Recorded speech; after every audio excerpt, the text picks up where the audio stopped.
Tobor is robot spelled backwards.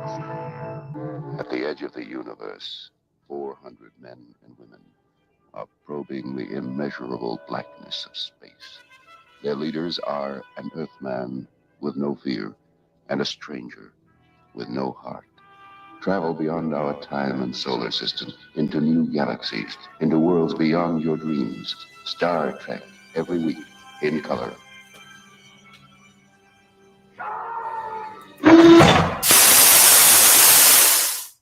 Oh, hey everybody. It's Tuesday, 3 p.m. Pacific Earth time. I got to stop ending my tour with the garage. It's really the least impressive part of the whole Dantron Studios empire. But we could spice it up a little bit, I guess. Let's bring in our Spice Boys, my fellow Spice Boys for the show. Who we got here? We got our good pal. You know, he's number one in fun, but he's the captain, but he's number one. I try to make a distinction. Like, does that even make sense when I say that there's a distinction? I don't know. He's Larry. Hey, Larry. Dantron, how are you? Doing great. I'm good. Had a good Thanksgiving. I'm full of science fiction. Cosplay goodness. I got this. Yeah, you know, I don't even consider it cosplay anymore. All my regular clothes are costumes. This is a M1A Industries, the Alpha thing, but it's made out of like a parachute and it's got zippers in it. My wife, I got all these patches. I love patches. I want to put them on my jackets, and my wife goes, "Don't do that." And so every once in a while, I buy a jacket that is just for patches. At this point, I want to cosplay as Captain Fun, but I don't have the budget for it. So wait a minute. But we got another guy. He's always dressed for success. So let's bring in the Dr. Johnny Price, PhD. What's up, John? So tell me what you want, what you really, really want. Bring that spice. Yeah, getting spicy. Dr. Spice, PhD. Mm-hmm. That's you gotta say, Larry, State Porter. You are bringing it. John and I are looking the schlubbiest today. You brought it. You brought it. I forgot the shirt. Ah, shit. You're living up to that. You're living up to your moniker. I gotta tell you guys, I forgot to wear this shirt today. Which shirt did you get? I got a Starbase 80 shirt. Oh yeah. From the very risque title Titmouse Industries. Huh. And it's pretty awesome, not gonna lie. It's that mustard yellow, you know, that just reeks Star Trek. And it's got the right font. It's great. I love it. You know, Titmouse is a real thing. It's only your own dirty mind that makes that risque. One time in a creative writing class, there was a girl. She wrote a story. The title was "Blue-Footed Boobies," and I had no idea what it was. And I'm pretty sure I wasn't all there at the time. And like, I didn't read the story. And of course the teacher asked me, she's like, "So John, what did you think of the story?" And I'm like, you know, it was all right, you know, it was about boobies, you know. And they're like, "No, that's not what a blue-footed booby is." It sounds like my kind of slut. That's what I'm like, I don't know. I didn't read the damn thing. We don't like blue. When you say it reeks of Star Trek, I have a whole, that just brings me back to the one and only Star Trek convention I've ever been to. And like my sense memory immediately goes to the smell. Yeah. The smell of Star Trek convention. Aroma. Yeah, I like it. The old days. Well, yeah. So how you guys doing? I'm pretty cool. That's cool of Dave to say he missed us last week. I kind of missed it too. I went up and did Thanksgiving with my father-in-law and that side of the family. Nice. And you know, hard to complain about sitting by the fire and reading comic books for 4 days, but you know. Sorry, our slot got bumped last week. I was gonna just take the time off, and then Dan DiDio said he would talk on there, and then he got on there, and then I proceeded to like immediately alienate him by pointing out that the dude forgot to put the cover price on the brand new Frank Miller comic. Like, that is something Larry and I talk like consistently ran people for. That was the worst because he was trying to play it off. And I'm like, dude, N-O. You did that. You booted the most fundamental thing about selling things, right? You can't be like anyway. I actually stayed away from that because on your wall because whatever. There's no reason to get into it. Well, my one and only chance of getting Frank Miller on the show ever lies right. Just evaporated. Oh well. Anyway, well, you guys, I had a fun week. I know this is all about me time. So I had a fun week. Me and the chief science officer got coronavirus. Myself for the second time. However, I have almost no symptoms, so I'm on sick leave. But I'm just kind of living life right now, Huh? That's cool. It's pretty great. Yeah. My tack it up along, but I'm fine. My significant other, the counselor in my case, she caught it, and somehow we all managed to not catch it. So she got to leave, and Dan, Tron, and the Podlings are living it up together. Nice. They're kind of like Gorn, though. They're with only the we're gonna all eat. There's only gonna be one left alive, the toughest one, and I'm pretty sure it's not gonna be me. Oh, sacrifices, right? Yeah. So that's cool. Also, I'm in a book about Star Trek. Oh yeah. Yeah. So fun fact, I actually am a PhD, and so it's in this book. It's called.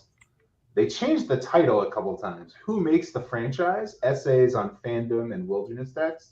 And it's by Rhonda Knight and Don Quist. And it's an interesting little book. It's about 258 pages, including the index. And in the introduction, you will find yours truly talking about Star Trek Axanar and the illusion of fan ownership. And I will say there's only about, I'm only in it for 3 or 4 pages or so. However, this is derived explicitly from my award-winning paper on Star Trek Axanar, which not only have you guys all read, everyone on the internet has read, our friend of the show, Robert Meyer Burnett, has also read. And he thought it was pretty good. So, living the dream over here. If only I could get Alec Peters to read it. Oh, if only. And I know I loved it. But I wouldn't mind a link to refresh myself on it. Yeah. Sure, I'll send you the old PDF. I'm trying to get it published in its entirety, but then the pandemic kind of screwed things up. But anyway, that's about it. Well, what's new in the world of Star Trek, fellas? Have we got anything new? It's totally off my radar. Yeah, I haven't been watching Prodigy. I don't care. I tried, and it's just not for me. So I've been following the stuff. John, do you want to talk about that Matalas, whatever his goddamn name is? Terry Matalas. Terry Matalas. Today I was such an idiot. And I mean, to be fair, we all know headlines can be misleading. We all know that, right? And, he's just sitting there doing a puff piece interview with Trek Central and, the Pravda of the Star Trek world. And, speaking of which, in my award-winning paper on Axanar, I gotta get everyone, I gotta take some screenshots because I have some really good lines about how there's a whole Trek media that's basically just spends their entire time on their knees sucking off whoever the current IP owner is. So wow. Yeah, it's a good time. I really like it. PhD, man. PhD dick. So Terry Matalas, he said this, and again, it's in the context of an interview. I ramble all the time. I'm sure he's rambling a little bit, but he says something to the effect of, Starship Picard season 3 is going to continue the story of Deep Space Nine and Voyager, and he really wants Deep Space Nine fans to feel like they're seen and really full members of the franchise fandom community. And it's like, dude, what? Like, why? Why would you say that? Like, it's just the stupidest thing he could have said for so many reasons. Larry, what did you think about this? Well, I don't have an evolved opinion. My opinion has been the same for about 5 years with these chuckleheads, that they need to stop talking about what they're going to do, because it's going to change 5 times before it comes out, and they're just going to look like morons. So I just don't get how you say something like, oh, I want the Deep Space Nine fans to be seen when Worf is in it. Like, Worf was almost in Deep Space Nine longer than he was in Next Generation, almost. Right. It's so, I mean, Star Trek is all of a thing now, and just setting it up into different facets or camps, or, you know, I'm a fan of Deep Space Nine, but not of the original series. I mean, why do that, right? It just causes division. Now, you know, if you said Star Trek Discovery sucks, that's one thing, because that show sucks. That's just objectively sucky. Yeah. Guys, is this the story question? Is this the one? Yeah, that's the one. It's the one where he says, I think it's important to Deep Space Nine fans to feel seen. It's a continuation of Voyager, too. That's the big quote everyone's reacting to. And it's like, all right. My problem is, I have a couple problems with this. One, Deep Space Nine fans have this like victimization thing going on, where they feel like they're the black sheep of the franchise. And it comes from the 90s. And to be fair, you know, to some extent, Deep Space Nine was the black sheep in a production standpoint. And, you know, it wasn't very good for a lot of years, so no one watched it. But we don't live in the 90s anymore. We live in, you know, whatever year it is. And wait, come on, man. We're living in whatever year it is. Whatever. I don't know. I stopped counting at like the Obama administration. I stopped counting. But someone asked me the other day, they're like, how old are you? I'm like, dude, I don't know. Yeah. I literally had to do the math. I'm like, I know the year I was born. Tell me what year it is, and I'll do the math for you. That's about it. To me, what you said, though, is so important. It was just not good for so long. Like, to me, what I remember Deep Space Nine, that's when I checked out of Star Trek for sure. That was exit. Yeah, like TNG is bad for the first season and part of the second season. But like, and there are bad episodes here and there, but like Deep Space Nine is unwatchable for like at least 2 seasons. And like the third season is when they start to get like good episodes interspersed here and there. But like, dude, that second season is literally unwatchable. There's nothing positive about that. I guess that's what I remember is the first season even like couldn't get past a couple of episodes really. Yeah. And I know Ira Stephen Bear has this whole thing about, oh, you know, we were the black sheep of the franchise and blah, blah, blah. And yeah, it gets good after you add Worf and you start telling good stories. Yeah, it gets good. I mean, it's weird how that works. But but today in the 21st century, Deep Space Nine fans have become like this kind of like this mini cult inside of the franchise where it's like, oh, well, I'm a Deep Space Nine fan. It's like, okay, congratulations. Like, that doesn't mean anything. It means you don't like good storytelling.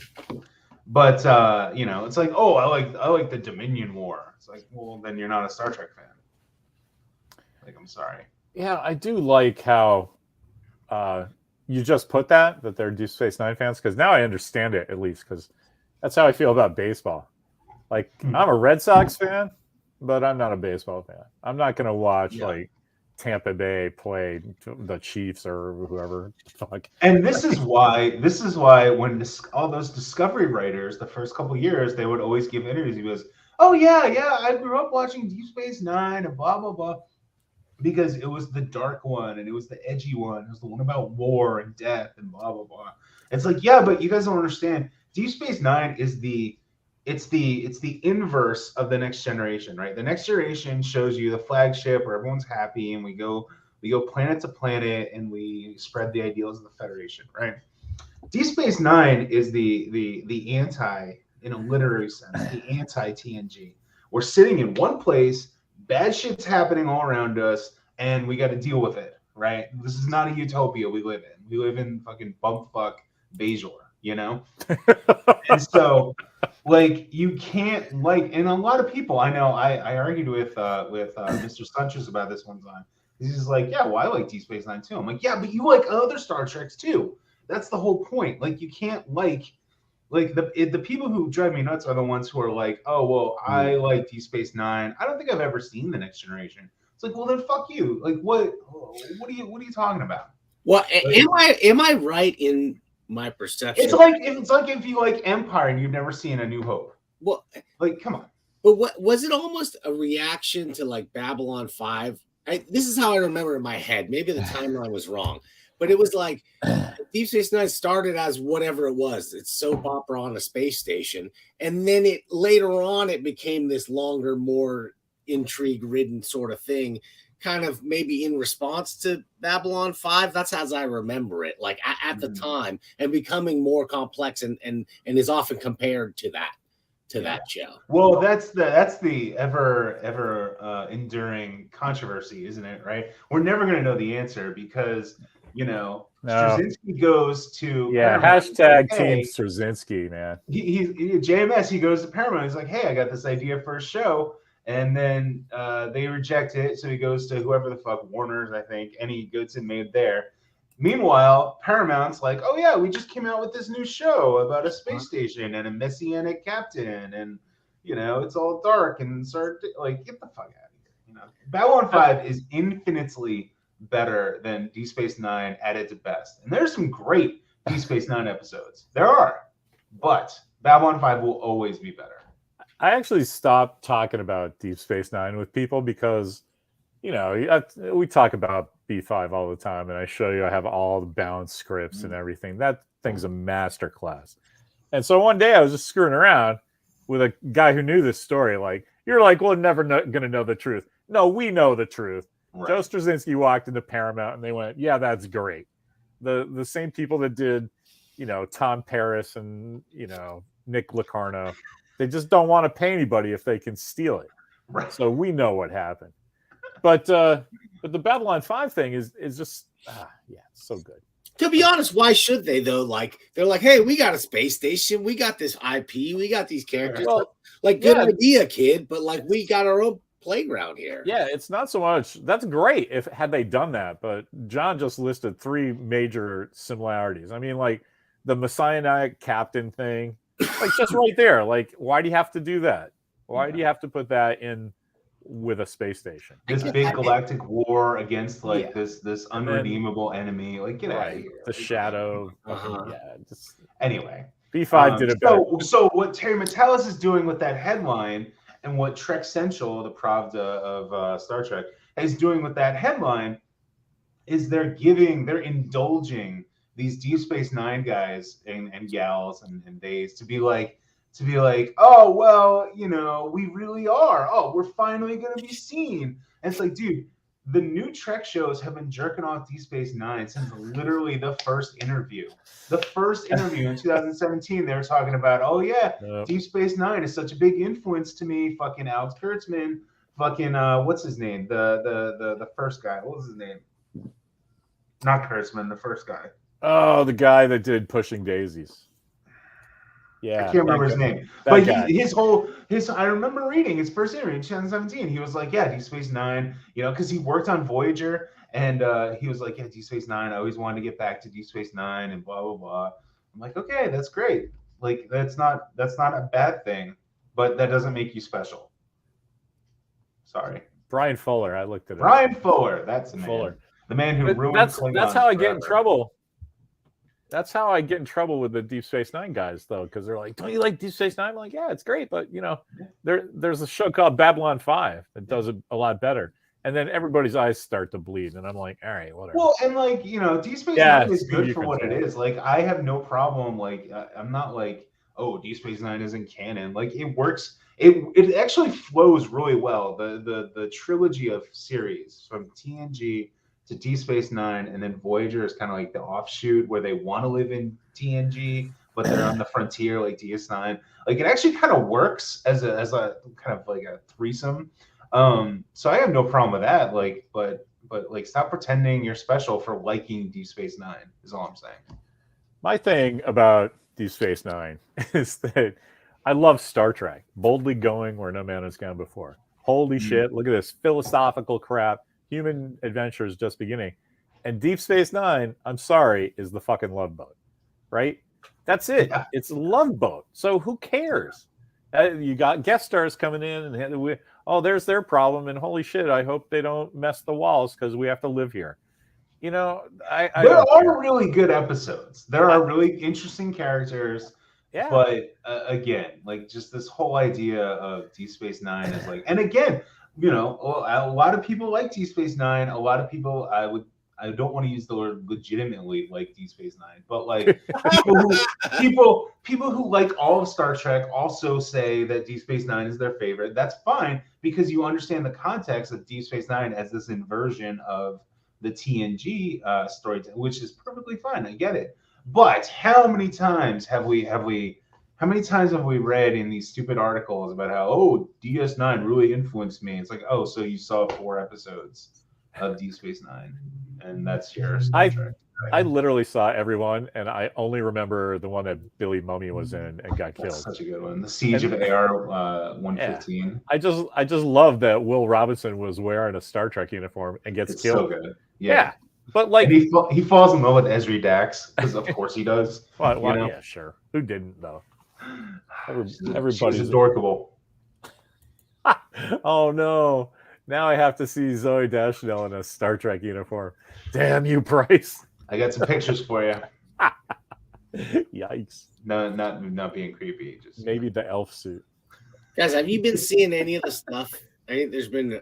I don't know where it began. It must have begun with one major like article or research study, but the stuff about nostalgia and the fact that like the term when it was originally coined was a disease.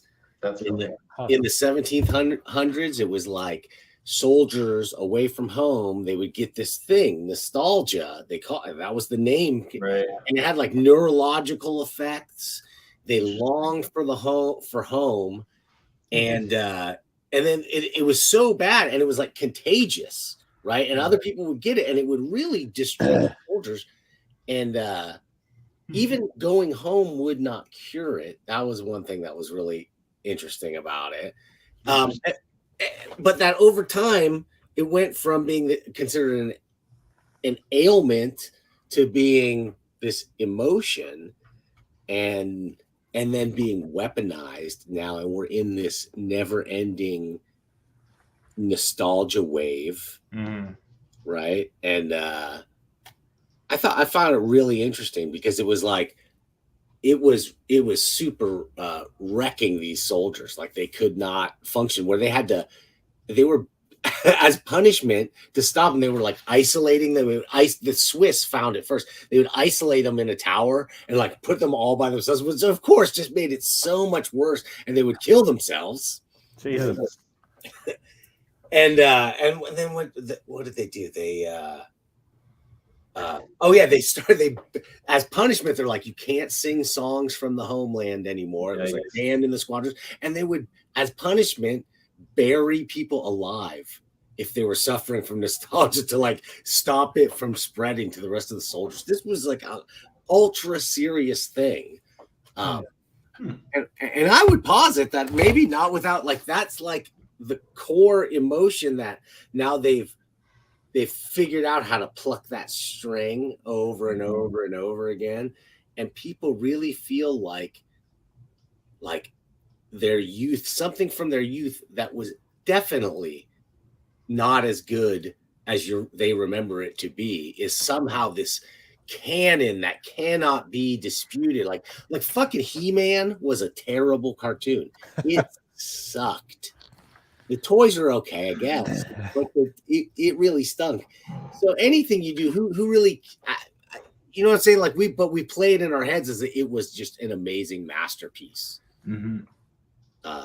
What do you think about that, guy? Yeah, and like, there's a few Star Trek Discovery fans that like to bury. I think I'm not sure what a direct line that is, though, because the nostalgia is how the bean counters sell it to you, right? It's like, oh, we got to have another version of Hawaii Five-0 because it's a familiar thing that we know we can count on that will sell so much amount of toothpaste, right? Or the new Quantum Leap or, whatever. There's always some new thing. And so I'm not sure how much people are begging to have like another version of Charlie's Angels or whatever, but that as long as it's a commercial art, that you can count on the commerce part of it.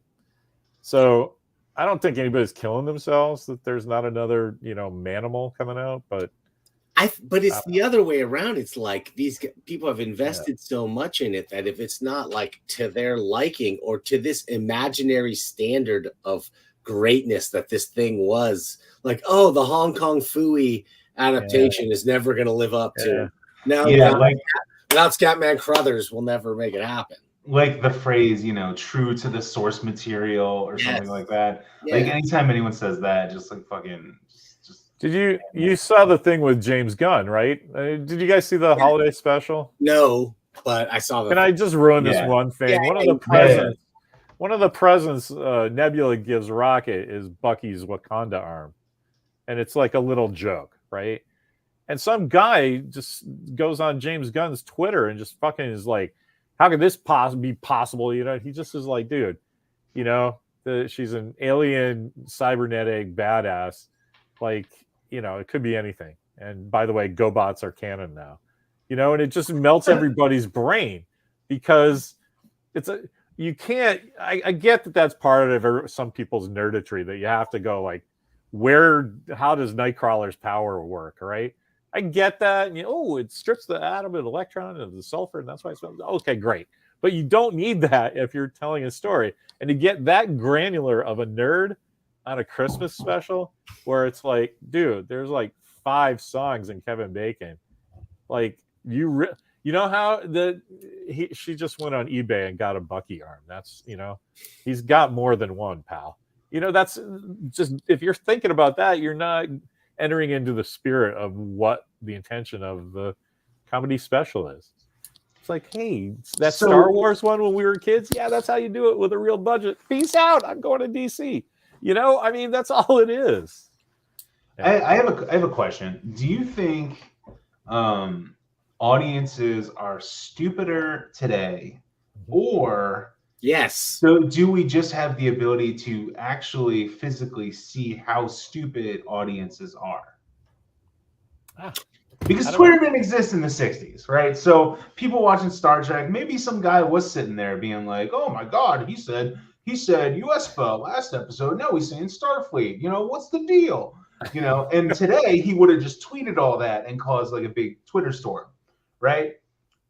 I don't know. Maybe audiences are always stupid. I don't know. I honestly think that happens at a bigger level now because you have a global audience, right?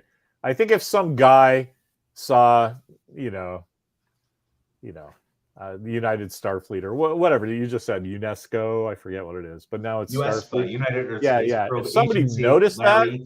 If somebody noticed that, they would just make a notation on their 3x5 cards with a little tin box that they had because they were keeping track, and that was that, right? But now it's like, well, I know 5 guys in Tennessee who need to know this right now, motherfucker. And it's, it's why that crazy haunted woman is haunting Midjourney, because there's just so much data going into the world. It's just junk now. And that's why we should not say her name 3 times. That's all I'm saying. But I do wonder about that because and I'm guilty of this where I've gotten good traction on articles by being a pedantic little prick, and like by pointing out things that, oh, this isn't canon, I've done it. And I've made my 13 cents off it. And so the motivation is there, the economic motivation, the social motivation, the dopamine motivation. It's all there to be a pedantic prick, right? Who doesn't worry about the story, who only worries about the details, because controversy is what gets clicks. Everyone knows this. But if you don't have the ability to get clicks, you're not going to spend your time on the controversy in the first place, right? Does that? Right. Yeah, I agree. Good old Steve's got it correct, if you ask me. That you have to in the old days you had to educate yourself, and now you get told what's stupid before you even experience it. So I actually had that going to see Black Adam. I'd read some stuff about it, and I'm like, this can't possibly be as bad as it was. Did I say that? I think I told John this, that when we went, the power went off, and they're like, "Oh, we're sorry. Here's your complimentary passes to come back and see it."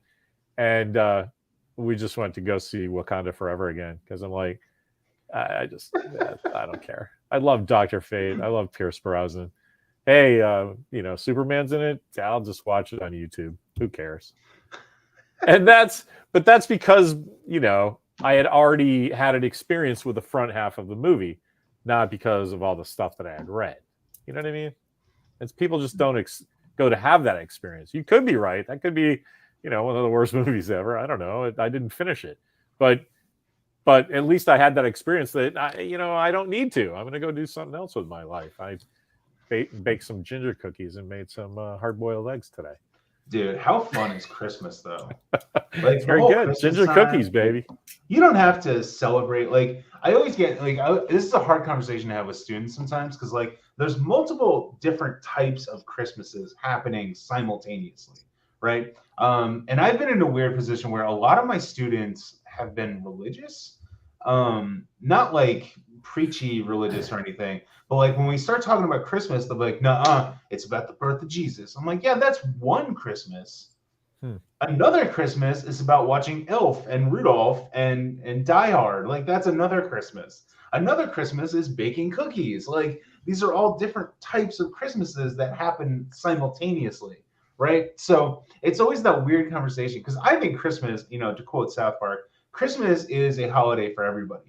Right? It's the number one holiday in literally every single respect. It outspends every single holiday combined. It takes up an entire month, if not more. Some people celebrate half Christmas in July. I mean, it's a whole. It completely dominates the calendar. It is the black hole around which the calendar rotates.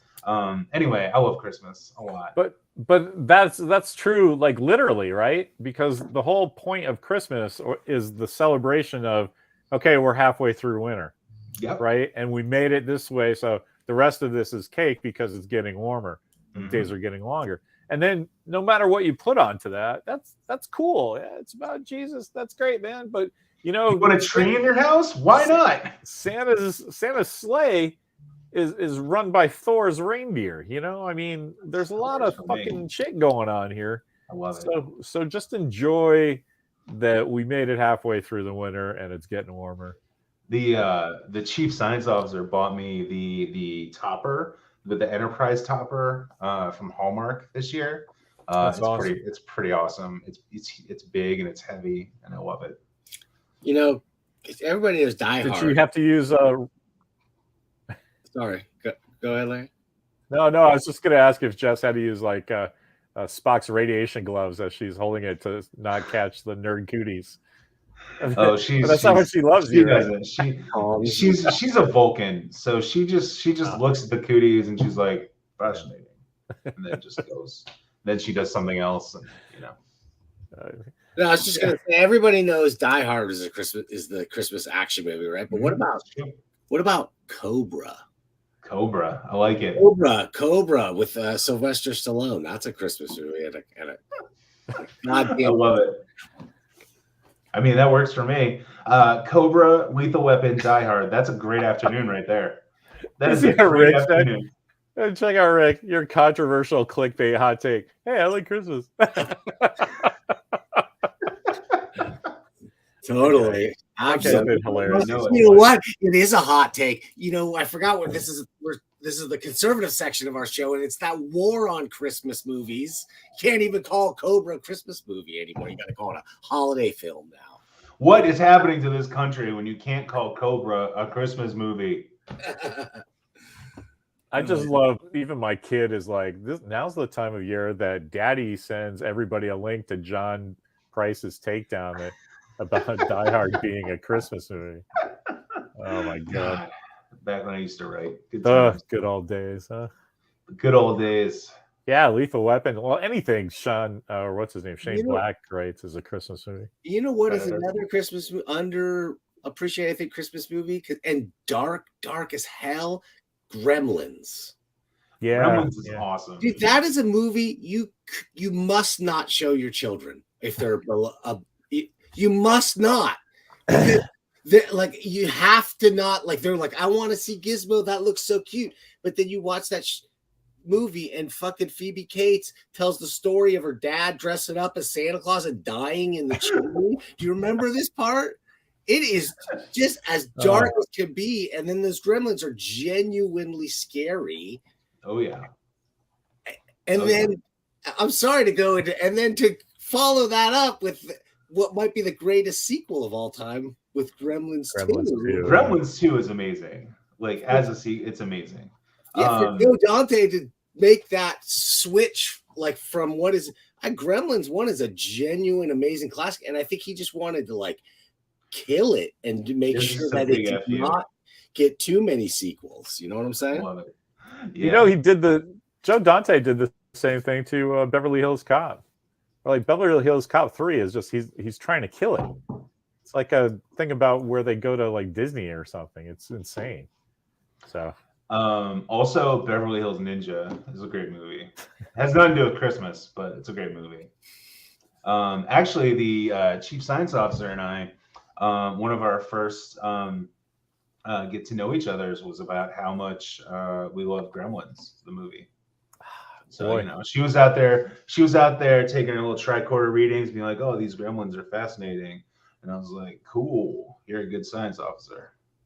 That was it. That was dark movie. I'm sorry, man. It is a dark movie. It's all right. it's great. I wasn't gonna tell this story, but like between Cobra and Gremlins, there's this time I'm a little older than you guys. So like I was in college. So if I was going to a movie, it was like something like Fletch, where I was taking like every girl every day, a different girl every day to go see it. Or what happened in Gremlins, where I discovered you could take a bottle of booze into a theater, get one of those big buckets of Coke, and just pour the bottle in there, and just everybody passed around to the point where we brought Bacardi 151, and I don't remember that movie at all. But I do remember going skinny dipping and Lake Quinsigamond like right after that, which is a lake in the middle of a city. So it's not like, you know, we were out in the woods and ooh, that's fun. What a romp. No, I felt the need to go swimming right then in the fucking Hudson River, basically.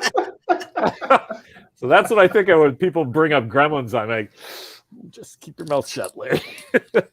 No Gremlins today. Christopher Columbus wrote Gremlins, which is why apparently it's a Harry Potter prequel. Think about that. Is it a prequel or to Harry Potter? Yeah, I mean, Chris Columbus didn't he write Harry Potter? He directed Harry Potter or whatever. Yeah, he directed one, but like I don't get what it has to do with Harry Potter. I'm just trying to make a joke. Oh, see, I didn't get it because like Harry Potter is serious business over here. You might as well be telling me Dave Chappelle is a transphobe right now, man. We love him. I said nothing of the kind. Just trying to make a joke. You know what? Harry Potter is too silly to come from Gremlins. Gremlins was great. The Chinese mystic, the rules, everything about that. It was the perfect modern monster movie. And for it to be the mega crossover hit that it was. I mean, Howie Mandel was Gizmo, if I recall correctly. But you know, it became this monster, unstoppable like merchandising thing because of Gizmo. But how many children like me must have been scarred? Just, you know, like I did a lot of movies back then that we would just push the kids into, for sure. Like Willy Wonka and the Chocolate Factory is not for children. I'm sorry, you shouldn't be exposing that thing to a kid below, I'm going to say 10 years old, maybe. Or you risk every kid's different, though. I mean, dude, Planet of the Apes is like one of my favorite movies of all time. And the first time I saw it when I was like 6, I like shit myself. I'm like, we have to go. They gave the monkeys guns. This isn't good. You know, Is that what did it? That's what did it? Just I was like, astronauts. I'm cool. I'm astronaut. And then bang bang. I'm like, what? Oh my god. Yeah, I think I just cried for the rest of the movie. My dad. Are you sure it wasn't Chuck Heston's surly attitude? Oh, are you kidding? I love that. It's like watching my dad. Loincloth. You know, that's all I'm saying. Anyway. He was such a. How does a guy with that kind of attitude become an astronaut? I'm not buying it. You know what I'm saying, Larry? He left Earth, man. That's he trained himself to get the fuck out. I love that guy. He left Earth. No, they kind of say that in the beginning. Like Dodge will crawl naked into a volcano to learn something no other man knew. Like, you know, Landon wants to be the golden boy of 72, wants that statue of him. Taylor just wants to get the fuck out because mankind sucks shit. He says it. That's amazing. I love that movie. But that's social satire, right? How can you not like mankind? We're all good and we've learned to live together. No, we blew the place up. No. Now the monkeys are talking. Where's my Commandy movie? Love Larry. I do have a problem with the way some of the For All Mankind astronauts are portrayed. Like those guys, they're not leaving Earth. Like they need to suck it up a little bit sometimes. I don't like it. Do we know when that show's starting again? I can't wait to talk about it. I wish it was tomorrow. No, I wish it was right now. So my thing here is I trained at McMurdo, right? And then I went to the lunar cracking station or whatever. And then I just started mining. I love it. That's why there's 3 on one sleeve. I love it. I had to have this story. And I changed the flag. The flag was like one of those little dinky ones. Oh man, 4x6. Gotta get the big one. Yeah. Anyway. Blue too, but I think the white was the call for me. I love it. I love it. I see kids wearing NASA sweatshirts all the time. Like NASA, I hope NASA makes money off their merchandise because there are NASA sweatshirts all over the place down here at Starfleet's headquarters high school. Do you think that's why? I don't know. I don't know why. You're in. We can tell the kids you're in Virginia, right? Which is a Navy town. I mean, whoa. A Navy state. No, I ain't never heard no Virginia. It's got to be public domain, no? No, everything. Probably. The meatball and the logos of itself are not. The pictures from the moon is what you might be thinking of. Those are because it was all paid for by taxpayer money. Yeah, but weren't the logos too and stuff?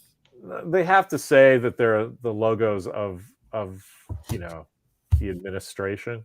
I'm not sure. I'm sure you could make some kind of legal argument, but I think you can get away with it. I mean, the first Astronauts in Trouble logo was just a stretched out meatball, right? So what are they going to do? Turns out nothing. Who cares? Send you to Mars. And to test it, we even put we got the footprint photo from Neil. Got a nice minty print quality one from the National Archives, and used that on Full Moon Fever to kind of put next to Neil's thing. There were like werewolf things we photoshopped werewolf trail next to it because you're always a werewolf on the moon because it's always a full moon. It's always a full moon. That makes sense. But yeah, and nobody, we just put in the indicia, hey, this is NASA photo catalog number, whatever. And everybody's like, yeah, you're good. I'm guessing it's all trademarked. Yeah, they could just trademark it, I suppose, in the name of the U.S. government, I guess. I don't know. Well, NASA's not a U.S. government strictly thing. So I bet it's probably more along the lines of like, yeah, it's like a Coke logo. This is our company logo. I mean, what are you going to do? You can steal NASA and say it stands for something else, I guess, but you just don't do the meatball and the vector. What's the Chinese logo? What's their space agency logo? It's the fake Star Trek one. It's blue and white, and it's right, Star Trek thing. The triangle. Man, I started to hear. I was talking up the Chinese space agency on the show, earlier episodes of the show. I was reading, it's so bad in China. They undercounted their own population by over 100 million. And because of the one-child policy, like they are in a population like the opposite of population boom, right? And they've got big trouble. Their population is collapsing. So all these stories, all these things in my head, I always imagine, like, if you went 1,000 years in the future, right? Who will be? That's not that far. What will be the dominant culture of Earth? Will it be American English-speaking culture, or could it be an Eastern culture? Or I don't. Well, it's fascinating, right? Because English is the lingua franca of the world right now, right? So it is like the language of business and all that stuff. So, like, you know, Rome doesn't have to be in charge for Latin to still be popular, you know? It's the reserve currency of the world, but if that changes, sure, which you very well could. I mean, you know, Bitcoin is going to take off any day now. Well, could be. Who knows what it could be? I strenuously support the protests in the People's Republic of China. Yeah, and the quicker that government falls, the better. Oh God, you guys. Well, it's funny because it's like you could deny them their civil rights for generations. You could totally, but it's like it was COVID lockdowns that was the final straw. They're just like, fuck it, too much. Which, that is my theory, by the way.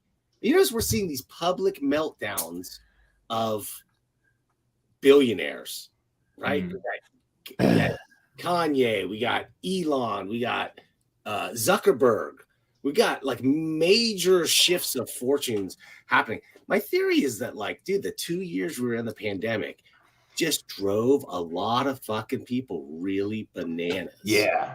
There's a huge psychological ramifications to all this. And I think it's just like the end of the rug is just being like shook out right now or something. We're just starting to feel, and like those few major public figures that where it makes a impact on the rest of the world for them to have that kind of thing. I really think that was part of it. Because, dude, it was 2 years. It just went by kind of in a blur. But remember, 2 years of just a lot of bad football. Yeah, it's just, I don't know. It's just how you dealt with it, right? I learned how to do 3D printing. You know, I mean, it's just some people are just better situated. I mean, I worked at home for 30 years already. So when they told me, you know, I didn't have to make an adjustment whatsoever. True. Right. And it's like, this is what I've been training for. And bonus, you get to spend the whole time with your wife and kid. They don't have to go to work or school. I'm like, I was good. I'm like, within 3 weeks, we were like, my kid and I were like, you know, playing Planet of the Apes out on the beach and stuff. It's but and he was the perfect age. Like, I can imagine like everything being identical and him being like 4. I would have lost my shit because there was no way to really explain it to little kids. Yeah. That, you know, he was like in middle school. So it's like, hey, this sucks, but this is how it is. Please do that. And he'd be like, okay, you're right. This sucks, but I will. Which you can't have that conversation with a 4-year-old, you know? Well, that's why I had one. Right. Well, you know, of course. That's why, like, you know, the great thing about Star Trek is that it's an escapist form of entertainment. It's like, and the one like unifying thing among fans, Star Trek fans, is like, I want to live in Star Trek, right? That's why it's hard with DS9, because who wants to live on a dinky space station you can't get out of? It'd be like living in the pandemic lockdown forever. Just, you know, the entire run of your assignment at D Space Nine is just walking in a circle. You know, it's like people who would go into big box stores that were still open because they were essential, and they would just bring their kids and their dog, and they would literally just walk around for 2 hours and then leave. You know, that's what DS9 is like. You just I love that you brought that back. That's it exactly. That's a perfect metaphor. Yeah. I don't want to live in a deep space world. That's it sounds awful. I'd much rather live on Voyager. the chances of getting some on Voyager are like infinitely better. Mm. You know, Voyager is. I wouldn't even live. and on you Voyager. always got space shuttles around. That There's was tons of space nonsense. shuttles. You If know? Voyager had balls, I would have liked to live on Voyager. I'm just saying. I'd rather live on Voyager with Captain Janeway, Captain Sexy Pants Janeway. You know, Janeway, right? I'd Forget that one. accidentally lock Chakotay in like a closet or something. I'd be like, "Whoa, Kate, if you need a new first officer, I'm kind of right here." You know, Wow. I'm just saying. All right, bedtime stories with John Price. Bedtime story. Sagasag is right. I air fry now. Man, I dehydrate all kinds of crap. I don't understand air fryers. What's the point of an air fryer? It's just concentrated. Like yeah, stuff- it's just it's stuff like a takes- microwave oven. Yeah, it's better know? though because it doesn't heat with radiation from the inside out. It's just like it's just a concentrated toaster oven. It's like a toaster oven. Yeah, Yeah. I don't understand the appeal. Because it's all in one spot. Oh. A toaster oven is really 1950s technology.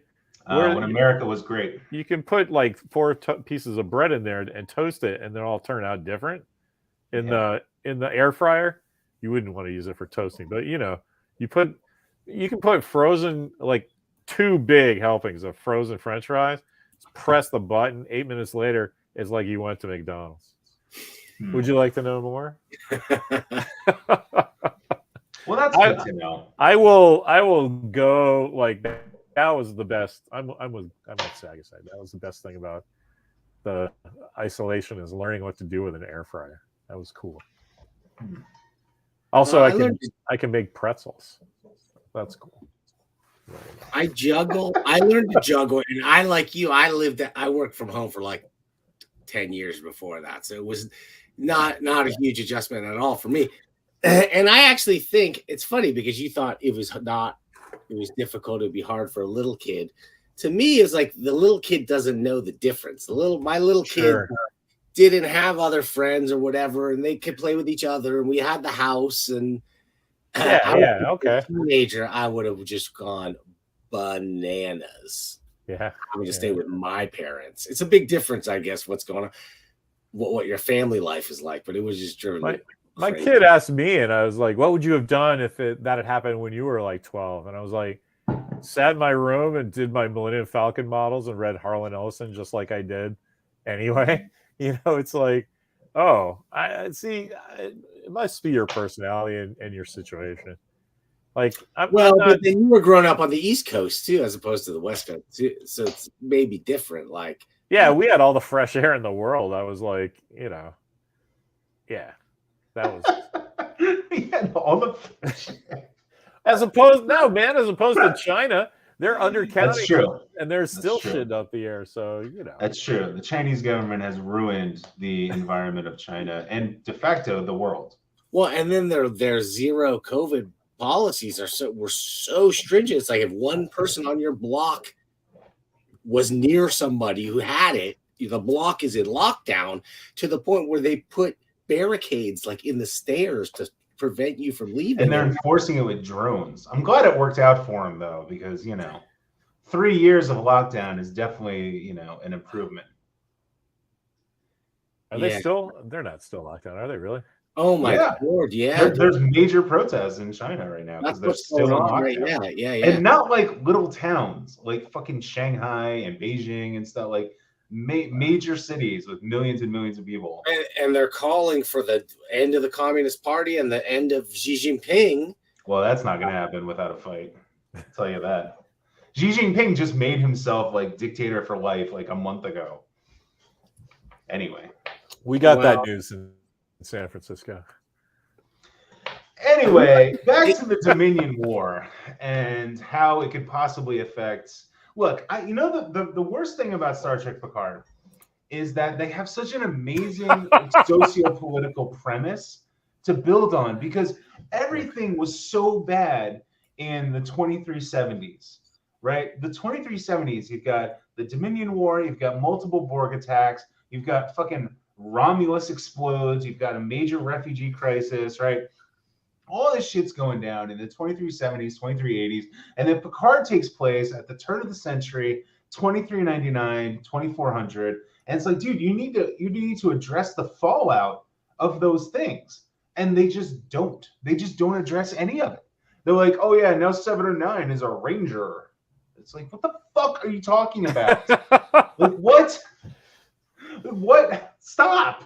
Oh, did you know the Romulans have multiple female-led religious cults? It's like, what? Stop inventing things. But not just that, it comes out of nowhere and then they don't do anything with it. And then nothing happens with it. Like, what was the point of that? Like, please invent cool new stuff. I want to see that.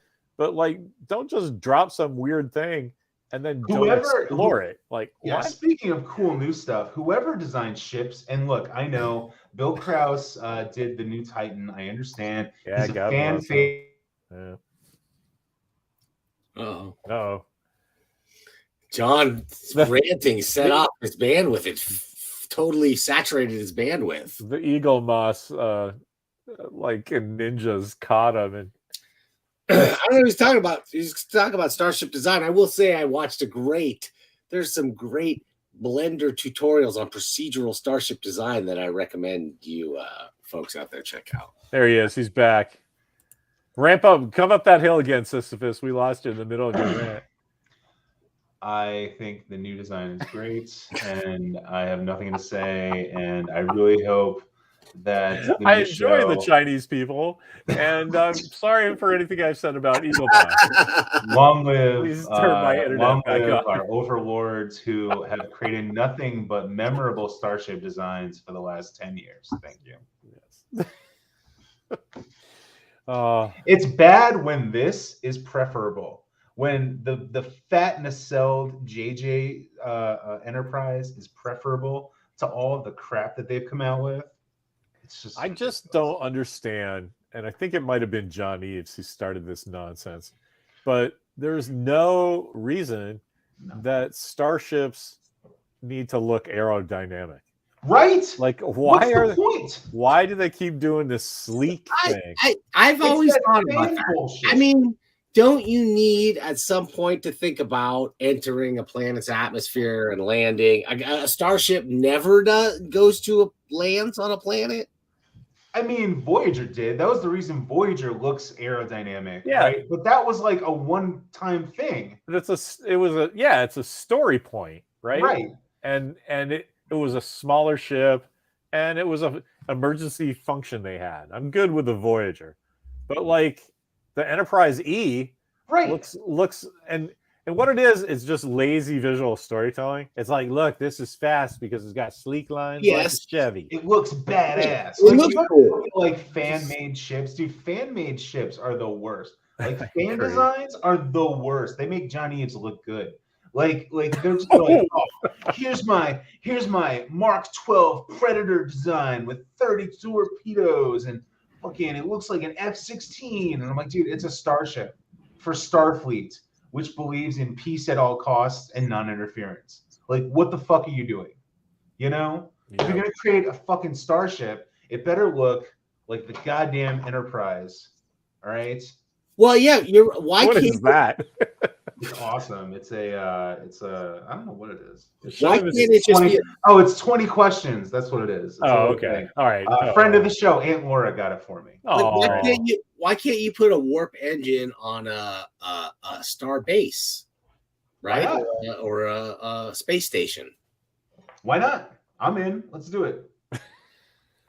I don't know. That sounds like you're trying According to to the rules of Deep Space Nine, you can't do anything with star bases except fucking wring your hands and have tailors. That's it. That's all I got. I don't know. Steve Euchre says they blur out the fans at the World Cup during the game because they don't want people to see that you don't have to wear a mask. Yeah, they're angry. They're angry over there, people. Well, must be a South Pole elf. You guys did you watch that Spirited show? Have you seen that with Ryan Reynolds? And you've seen the trailer though, right? It's just Christmas Carol with Will Ferrell as the ghost of Christmas Present and Ryan Reynolds as the Weisenheimer he's trying to improve. Yeah. We get to the point in the movie where they show Ryan Reynolds in the red jacket. And you guys know I love Christmas. They grow this out for the kids. Christmas time, I have like 3 or 4 Santa suits. We're watching. It's halfway through the movie. It's really good. What's going to happen? Mimi turns to me and goes, "Please don't buy that jacket. Like, don't. You're not going to look like Ryan Reynolds in that jacket." I was like, Jesus. Boo. Anyway. You might, Larry. You might. Yeah, Oh, wait. That sound means that I'm lying. You wouldn't look as good. no, don't do it. Probably shouldn't. Guys, we gotta wrap it up. It's been an hour already, but it's been a fun one. Any parting remarks? What do you guys got going on this week? You know, I finished up my steampunk bathroom, and so now I'm hanging up some Star Wars helmets across the side, cleaning up. Once Mimi painted the inside of the bathroom, so I was like, I have to honor this now. It's not a truck stop bathroom anymore. I mean, I made this cool little steampunk thing and put a bunch of stuff. Now that's coming out into the office. I want to kind of tidy up my astronaut suits and arrange stuff. So that's what I'm doing the rest of this week because I finished Christmas shopping yesterday. Nice. I had Christmas Spirit Extreme. Beautiful. Yeah, I was waiting for the credit card company to go, sir, really? Put a lot of stuff on the old plan. What about you, John? What's on the agenda? I started Christmas shopping today. $35 at the dollar store, halfway done. Nice. And we're going to be putting out the outside decorations of our little starbase fortification here, which is always a good time. And then I got to beef up this week. I know I got to get rid of this slender Ryan Reynolds physique. I got to beef up because I will, in fact, be playing Santa for a bunch of dogs this weekend. And there will be no pictures, and no one's allowed to ever know about it, ever. Oops. Oh, well, you just told the planet. I told the internet. Well, we finished up we did all our holidays last week so this is the first year where I'm not going to travel for the holidays, and I'll be around all winter. Should be awesome. To celebrate, I bought myself an interdimensional portal. Nice. I'm really making some journeys through that in the coming weeks. We should have some fun stuff to share. Smart move. In that regard. Wait a minute. Yeah. And but we will be back, I think, Thursday. Larry, you got time for mailbox? $1 million mailbox, yeah. Yeah, I got books stacking up, so it's time. Just keep that sounds fun. You know, I love that thing going. We love the mailbox. And then we'll be back the following Tuesday, a week from today. It's gonna be 3 p.m. Pacific Earth time, that is. Oh, damn. But Johnny Price, John, where is it gonna be, John? Where is what can it be? This show. Oh, the show. The show that takes place next week. Next week, 3 p.m. Pacific Earth time. 6 p.m. my time. Okay. Where? The internet. When I was a kid, gangs invaded our neighborhood, and they made life pretty tough on the rest of us. So I decided the best way to fight a gang was to join one. Well, not just anyone, but the biggest one in the city. Well, these guys taught me a lot, like how to survive in tough situations, how to handle almost anything or anyone. Joining a gang was probably the best thing I ever did. And after all these years, the old gang is still going strong. So join our gang, the Boy Scouts.